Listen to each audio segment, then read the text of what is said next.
In this video, the latest in our series on trading and technical analysis, we're going to start introducing the idea of using oscillators.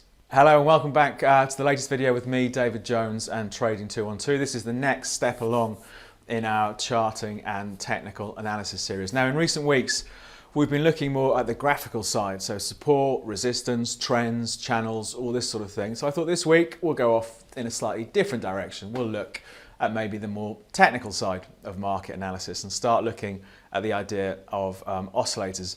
These do prove very popular, but I think for the new trader, you can end up maybe going down the wrong path. I think one of the problems is that plenty of us in the beginning think there's some sort of holy grail. If we can just crack the right oscillator, then it's every trade's going to be a winner and our account is going to grow exponentially. Of course, there's no magic system, but oscillators definitely do have their uses. So in this video, we're going to introduce the overall concept of oscillators, and in the further videos to come, we'll look at specific examples and how to use them, such as the likes of the RSI. So to start off, what are oscillators?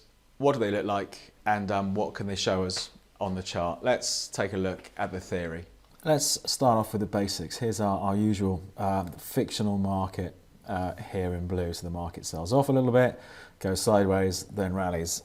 Down here, we normally have the oscillators at the bottom of the chart, and typically, but not always, there'll be a couple of borders marked on the oscillator. So the 70% and then 30% down here. So for oscillators that read between 0 and 100% in value, anything above 70, the market is said to be overbought. It's maybe got a bit too stretched to the upside. Anything below 30%, the market typically is said to be oversold. So it's maybe gone too far down. So when we're looking at an oscillator, clearly it's going to follow the path of the market. Let's just plot one on this chart now. So when the market sells off, our oscillator will as well. And because oscillators are just calculations based on what the market's doing, broadly speaking, they'll end up following the overall path of the market. So we have a similar sort of shape. So up here, it's entering into overbought like it was down here, suggesting that maybe the market is due a dip. And then down here, we have the oversold signals. So a very simplistic approach. People will look to be buyers of the market when it dips below oversold and sellers of the market when it dips above overbought. So there's a simple explanation of how oscillators work. As usual though, let's have a quick look at a real market to see how this translates into the real world. So we're on the platform, we're looking at pound US dollar, zero spread, daily chart here, so each candle represents a day's worth of trade. So we'll stick with that for now. When it comes to adding oscillators and indicators, we can do it here from the indicators tab. What I'm going to do, because this is an introductory start to the session on oscillators, let's stick with the most popular. So we're going to choose the relative strength index, the RSI. So we'll click on that.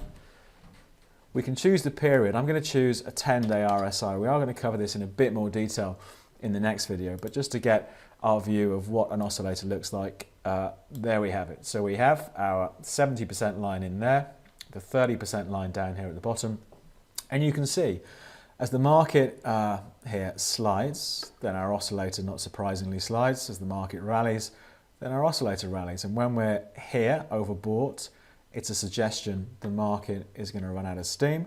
And when we're here, we've got to go all the way back actually, down to here, is a suggestion that maybe the market has slipped far enough and we're due a bounce. So that's just simply looking at how these oscillators follow the market and these overbought or oversold bands.